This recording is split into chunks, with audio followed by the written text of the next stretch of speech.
is coming at the expense of the education system that children are in.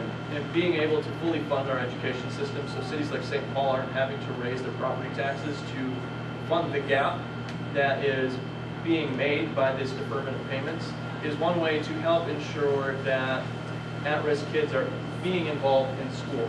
Extracurricular-wise, when I founded an organization to benefit multiple charities this spring, I worked with an organization in St. Paul called Elvis Enterprises, which works with at-risk children in teaching them skills that translate outside of the classroom. In particular, they build birdhouses for sale and teach kids how to screen print. Screen printing is an interesting and exciting way to express your creativity and, possibly make a little money on the side as well. And these are activities that could be any different thing, like what Paulette said with gardening. I would encourage the constituents in the 61st to find ways to engage with the youth in our district, to show them activities that they like, and to share that with them, like gardening or screen printing or photography or riding bikes or anything like that. Thank you. Well, I think it's a twofold problem. I mean, the first and obvious one has been mentioned many times before here is education and educational investment. Currently, when we have 35 teachers in the university, one teacher for every 35 students, huge classroom sizes, and poor investment in our school infrastructure, it becomes very, very difficult to get that one-on-one approach that we really need in our education system to make people involved and actually have something they can hold on to that's really important to them, and that's learning and education. Secondly, I have a lot of friends that work in the Minneapolis park system, and it's a great demonstration of what can be done in providing after-school programs and activities for kids. They do have a lot of problems, though, in terms of the amount of low-income assistance they have for these programs, and extending anything like that is clearly a huge benefit to Well, a couple of things. I think, first of all, we have to come together as a community as a whole. And so you talked about young Somali men going back and fighting for something that they are being duped into fighting for something that they think would be better for them. I think that's a product of disenfranchisement. That means that we're not sitting down talking as a community, valuing who they are. I think after-school programs are awfully important. Education is awfully important, but we need to do other things. Like, for instance, Representative Clark and I, she's the chief author, we have a bonding request for the Phillips Pool, right? To bring kids together, to figure out, to put them on the swim team, to allow them to kind of come together as a community. And the other thing is that we have young people that are drowning in our lakes.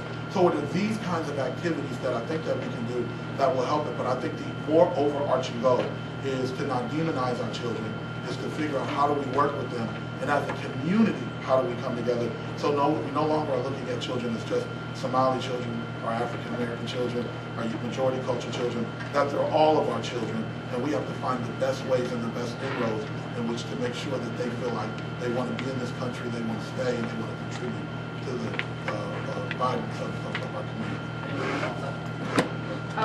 Very good question. I think our youth, we always say that our youth is our future, and yet we don't invest in them.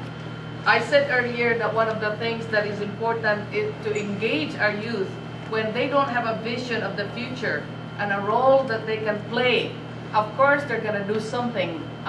So one of the things that I would make sure that we would do is invest in after-school program. I used to work, I was a director of the YWCA. We have after-school programs that we want to make sure, but because of the cuts and the cuts and the cuts, I want to make sure that those budget comes back.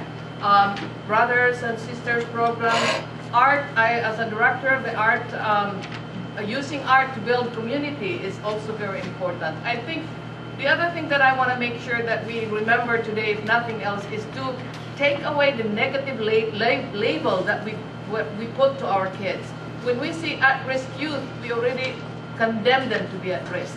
I think we need to make sure that they get a positive label, not a negative label. Thank you. Question number 4. I think that's what he's... No, that one is left. Thank you.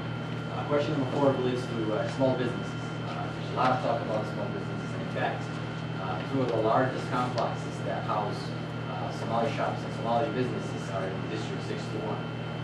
So the question is, what would we do as a state center to support small businesses and small shops in the district? We'll start with what? I don't know. I really don't know. I've never shopped in any of those malls.